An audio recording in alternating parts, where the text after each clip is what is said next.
sobrang stress kami sa kagaya ko Rosmar na yan. Buti na lang meron kaming Prestige Canpiky Bleaching Soap. Ayan.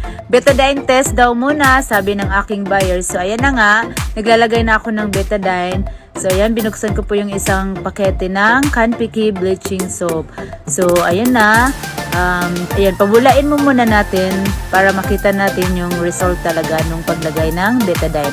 So, ayan, pahid-pahid, pabulain. So, ang ganda niya sa kamay. Yung sabon na ito, sobrang smooth sa kamay. Ang bilis din niyang bumula. So, ayan na guys. Kitang-kita niyo naman. Ang bilis. Puting-puti na. So, legit siya guys na may glutathione, arbutin, whitening na sabon po talaga siya. So, ayun na nga guys. Magkano po ba per bar na ito? Nagkakahalaga lang naman po siya ng 35 pesos mga ma'am. 35 pesos lang po. Buong pamilya na po siya mga madam. Ang bango niya. Ang scent po niya ay may pagka-lemon fresh. Ganun.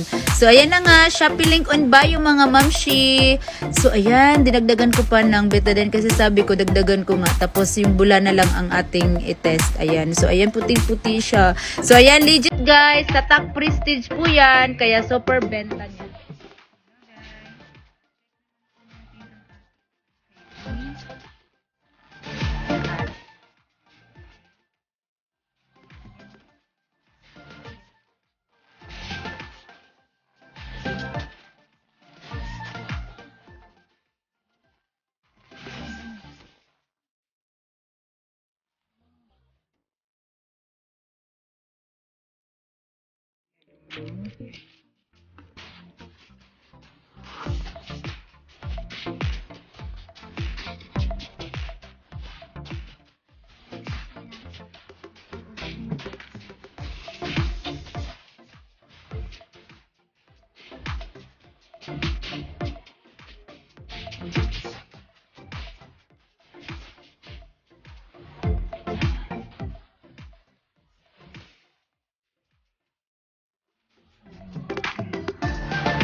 Tapos nakita ko si Sophia, nanghiram na ako ng sabon.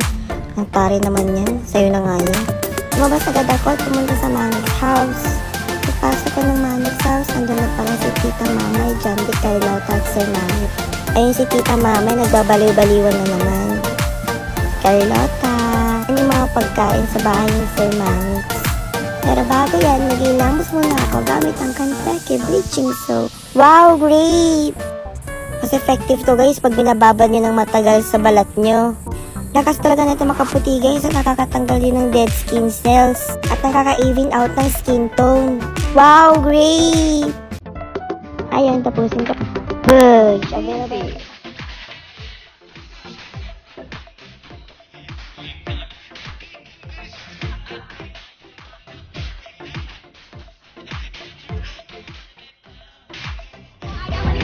Na mga titig na nakakatunaw kailan po sa gamit ko sa buong mundo wala na makakagaw dahil ako'y binabala natagpuan ko na lang hinahanap kong dalaga siya sa Diyos niya buhay ko.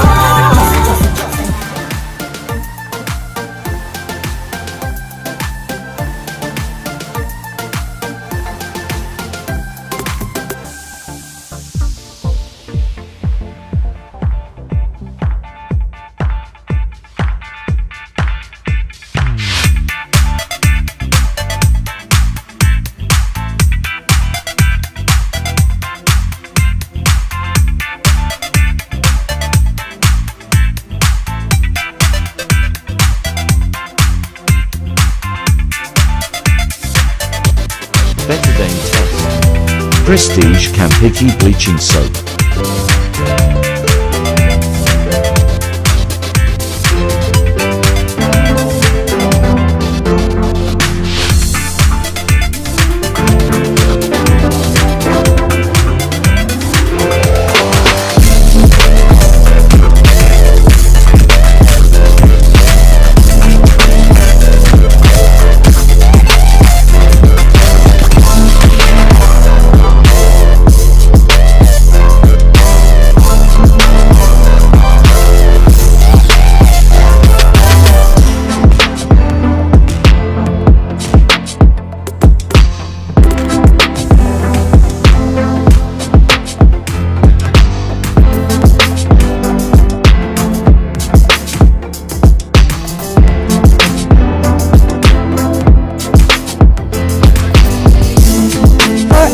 40 pesos.